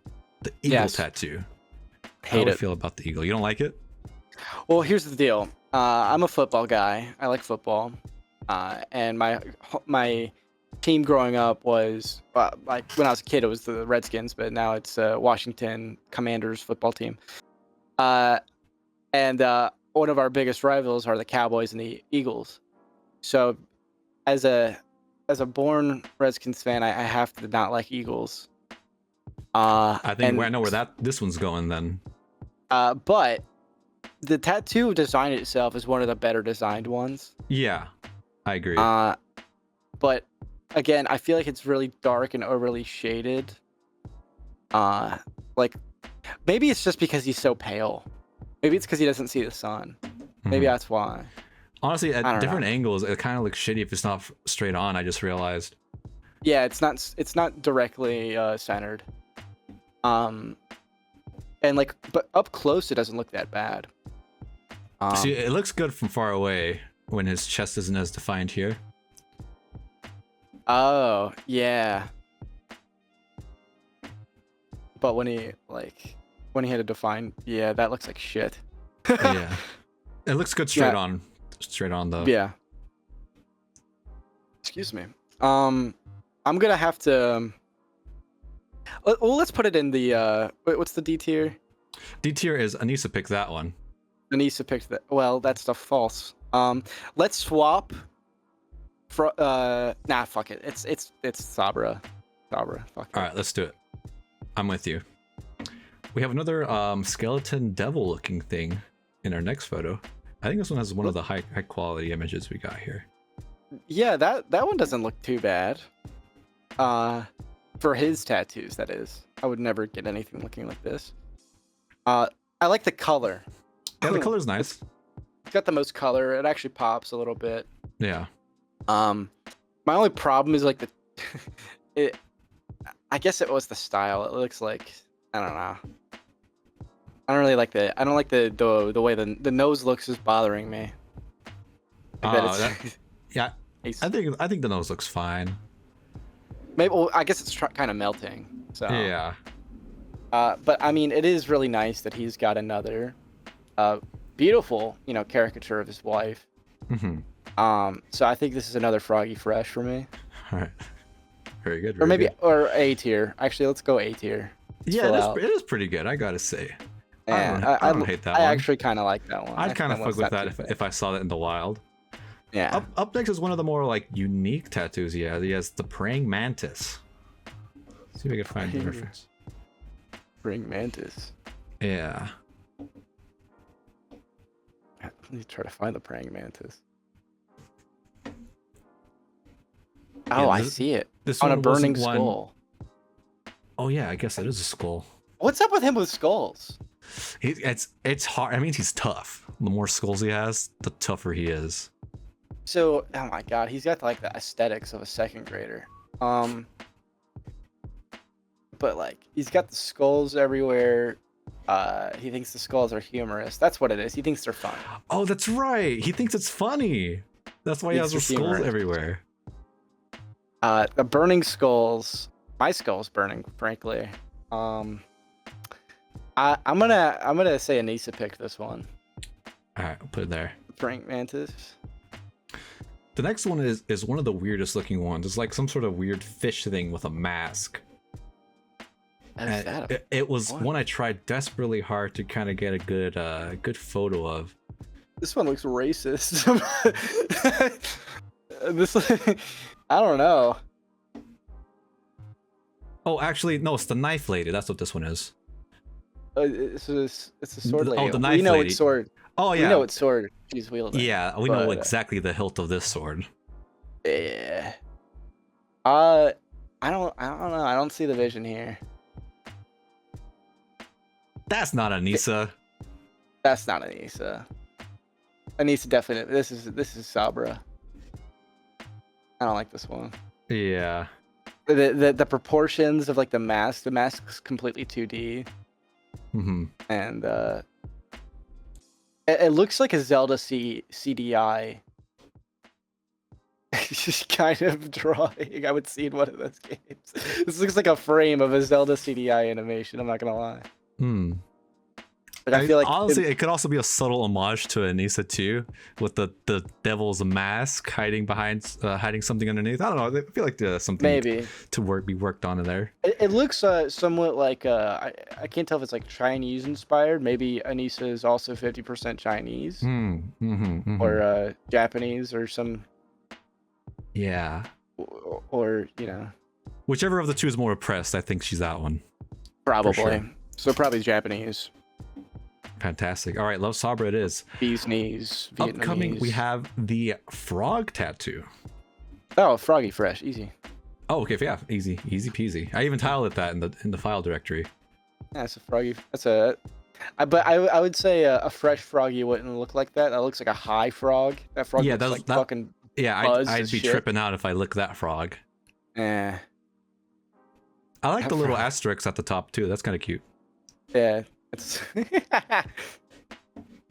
All right. Next up, we have. I think that's a hand. Let's see what I labeled it here. Why? It's a hand holding a heart. Yes. And it says. There it is. Prisoner of of Love. Love. Anisa picked that one. For sure. So I think this should go, and Anisa picked that one, honestly. But I mean, it's not the worst looking thing in the world. It doesn't. I would never get this. But it looks like Anisa actually did pick that one. Not gonna lie. Yeah, definitely. Extremely cheesy. Yeah. Tattoo. Up next, we have a leopard. How do we feel about a leopard? This looks like another Zelda CDI animation. I don't know if you know what I'm talking about, but CDI, that's like the old type of game you plug in, like an actual CD of a game Zelda. Yeah, and it was like a really shitty animations, and like it's where like the Morshu meme comes from. I have not seen that, but I'll take your word for it. But yeah, no, they really shitty, funny, like MS Paint looking animations. This looks like a frame from one of those games. That's just Sabra. This looks bad. Damn. Why is it turquoise? I think it might have been colored better at one point. I think this one's just kind of faded poorly. Faded. You know what? That speaking of faded, the Jaguar looks faded. So I think this is meant to be a Jaguar, actually, not a leopard. Jaguar. That's why. Oh, okay. Yeah, that's why. Maybe, I don't know. I'm kind of stupid. So. All right, next tattoo. Oh, the weird fish thing. That's what this one is this time. Oh. This one is on the back of his leg. This one was really hard to see. I'm not exactly sure what it even is. I see a fish tail. It looks like a bat wing as well. That's probably the fin, the bat wing. This looks another like Asian inspired with the coloring. Yeah, it looked a lot like the lady with the swastika sword, I think. Yeah. Probably the same swastika. artist. Probably. I think that's cultural appropriation, so we got to put it at Love Sabra. All right, very good, very good. It's really the bottom of the tier is kind of very bottom heavy right yeah, here. I was worried about that. I was worried that was going to be the case, but I'm also not surprised. You know, I feel like if we were I had a feeling this is how this was going to go, to be honest. I have a feeling if we were being very serious, then that's all. We would only need one tier. So. All right, next tattoo, the skeleton spider. That one has always been like, what the fuck even is that? This is horrible. Another funny tattoo. Idubbbz just cracks up when he sees these. Why is it like pissing or coming or whatever that is? Like, what's the drips? It's evil because it's bloody. It just used facial recognition software and called CPS and then ate its victim afterward. That's what the blood stands for. The blood spider. But yeah, here's a little blood. It could be like a prolapsed anus on the skull. Oh yeah, the background. It could actually be the background that's getting sucked into the prolapse. You got a little bit of red right there. Yeah. So this could be a screenshot of a Howie Mandel TikTok instead of an Idubbbz tattoo. But maybe. I think this is another Sabra. This is definitely one of my least favorites of his. This has gotten several laughs from me when I was making my content deputy. Mm-hmm. So, this is one of the ones you drew on? No, I didn't even attempt to draw this one, but we laughed at it. This is definitely one of those skateboard tattoos, though. Like this looks like a skateboard. Oh, that's speaking of, we got another one right here. Yeah. This evil man with jeans and white hoodie. So the member of the Ku Klux Klan here. You're right. It's a white hood. That's not a good look. It's not a good look, Ian. This is a very classic Idubbbz tattoo. Yeah, he's been wanting to get this one for a minute. He does have the J's on. I can appreciate the J's. Yeah. He's wearing gloves. He's up to no good. Mischievous. I'm gonna have to. Oh, he's behind an. He's also behind a prolapse. Yeah, I saw the red too. He's popping out of there. That's probably the blood because he probably did just gotten this. Because it looks freshly shaved. Yeah, this one's then again, very fresh. Ian could be shaving his arms. I wouldn't put it past him. Mm-hmm. I'm gonna have to give this a Anisa picked this. Okay. I want to say Sabra, but you know, I'm trying to. Yeah, let's try. We'll try to vary it up a little bit. That's right. I had to censor this upcoming one. It looks so strange. It looks so fucking weird from far away. But what it really is, it's supposed to be an executioner lady. I thought it was an alien the whole time. An executioner lady. Where's her face? That's her face. That's behind the mask. Oh, like what's behind her? Is she behind? Is like her neck being consumed by another prolapsed anus? Dude, I think there's a common theme here. You know what? I did not even notice what the fuck was going on behind her before. I couldn't even tell you what it is. It's either like an oversized, like one of those things that you wear on an airplane to like comfort yourself, or prolapsed anus again. I will give a couple points for the exposed tits and pussy. I feel like that's you know, that's a point for art. Anisa picked this one probably, so we're gonna. I gotta say, I know you're being goofy, but for the love of God, I would not want to see like a naked anything on anyone. That's extremely tacky. I wish he got a detailed cock and ball tattoo. I think that would actually, unironically, I would put that higher. Yeah. Just for the like dedication of having to have that permanently on you. All right, where did you ultimately land for this one? I think Anisa picked this one, so I'm gonna put it there. Otherwise, I would have put it probably Sabra. But... Very good, very good. Up next, we have the boxing tiger. Perhaps is it a tiger? Well, this aged poorly for him, didn't it? He probably actually picked this one. Yeah, he's all like, "Yo, I'm a boxer now. I'm a boxer now. I picked this one because I'm a little tiger now. I'm a little tiger. I can box. Look at let's get some fisticuffs going. This is a Froggy Fresh because just because the humor of him having to live with that for the rest of his days. Mm-hmm. All right, now before it probably reminds him of Froggy Fresh. Yeah, it does. Definitely. All right, this next one, what do you think before I reveal what it actually is, what do you think this one is right here? Well, given I have it on my screen, it seems like a little Asian boy holding up some rum. Let's see what it actually is. Remember they talked about it. Oh, it's just the way Ian described it is just a random Russian illustration. It's got like a Russian art style. He went to this tattoo artist. Like what he does is he asks them, what's kind of something you're really into right now, and then the tattoo artist picks for him. So this is what the tattoo artist was really into at the time. A little Russian boy holding a bottle of soda. It looks like a Five Nights at Freddy's character. I gotta say, I kind of like how nice the coloring is. Yeah, the colors are a nice touch. I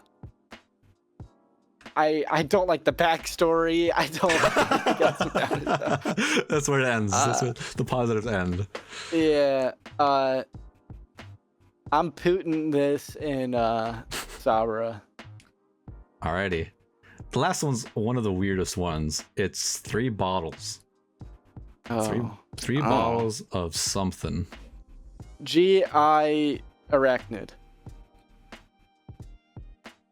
Maybe the spider's name is Joe. G.I. Joe. There we go. Mm-hmm. Anisa picked it, or I hate it. I don't. Why? It's just like this sucks. This is Sabra again. Actually, you know what? Fuck it. This is Sabra. This sucks. All of these suck. Hey, it almost looks like a staircase. If I didn't have 2 of this one, then oh shit. I mean, in all reality, these are I don't think he can let you yeah, I can't put it back. Oh well. Anyways, that's the tier list. In all reality, these all suck. With like a couple, like, oh, those are all right. I kind of liked the knife one a little bit. The knife one's not too bad. If it looked more 3D, then maybe I would give it like higher points. Yeah. But I just, I don't know, man. Like some of these, like If it wasn't the for fact they have no meaning. If it The wasn't fact for they the, all the- have, Mhm. the fact they all have no meaning immediately, like, I can't stand that. Like that upsets me to a little bit of a degree. The placements are bad. Like, I don't know. Like the coloring is inconsistent on a lot of these. It's like, Mhm. it's like I feel like he should just take the plunge and get a sleeve, and it would look so much better. Yeah, if they were all able to connect somehow, I think that might Yeah. save it. Yeah. I gotta say, my least favorite one is definitely the executioner lady, and right next to that is the mosquito. Really, I think Mosquito the mosquito baby head, Smiley's favorite. And the what's the other one? I mean, honestly, the jaguar sucks too, pretty bad. The spider skull, fucking. Oh, and like the like butterfly. I don't like that one. Mm-hmm. Those are all really bad. Well, I think his best one probably is the skull bird. Like, I think that's the best design. Yeah, that's kind of like the most like normal looking out of all of them too. Yeah. Like that I wouldn't like take a second look at. I wouldn't like bat an eye and say, "Oh, that looks like dog shit." It's kind of sick. It kind of looks like a Avenged Sevenfold art. Yeah. Everything else, I would like take like 7 looks at and be like, "What the fuck were you thinking?" Yeah, I think And maybe these the probably most, aren't all of them. We don't know the ones that he has like Yeah, smack dab on his. there are cock and definitely balls. there are definitely ones I was not able to get good images or locate, but I did my best. With He's my probably got research. some on his like asshole. Yeah. I hope he has anything for views face on his ass. I think if he took the plunge to get tattoos, he should at least pay back anything for views, because he guys is fucking. Because the fact that Chad has to live with Ian's face on his ass, I feel horrible about. Mm-hmm. Poor guy. All right, well that's the tier list. Thank you so much, Cameron. Of course. We're at the end of the interview, Cameron. Would you like to plug what you got going on? Yeah, so I mean, I'm working on some new videos. It might be a little bit because I'm moving out, but I mean, you can find me on YouTube, Twitter, Instagram at CameronF305. And yeah, my second channel is Chaotic Cameron, and I just put whatever out there. That's probably where the behind the scenes of the content cup is going to be. But yeah, stay tuned for more. Awesome, very good. I'll put all that in the description. Thank you so much, Cameron. Hell yeah, no problem.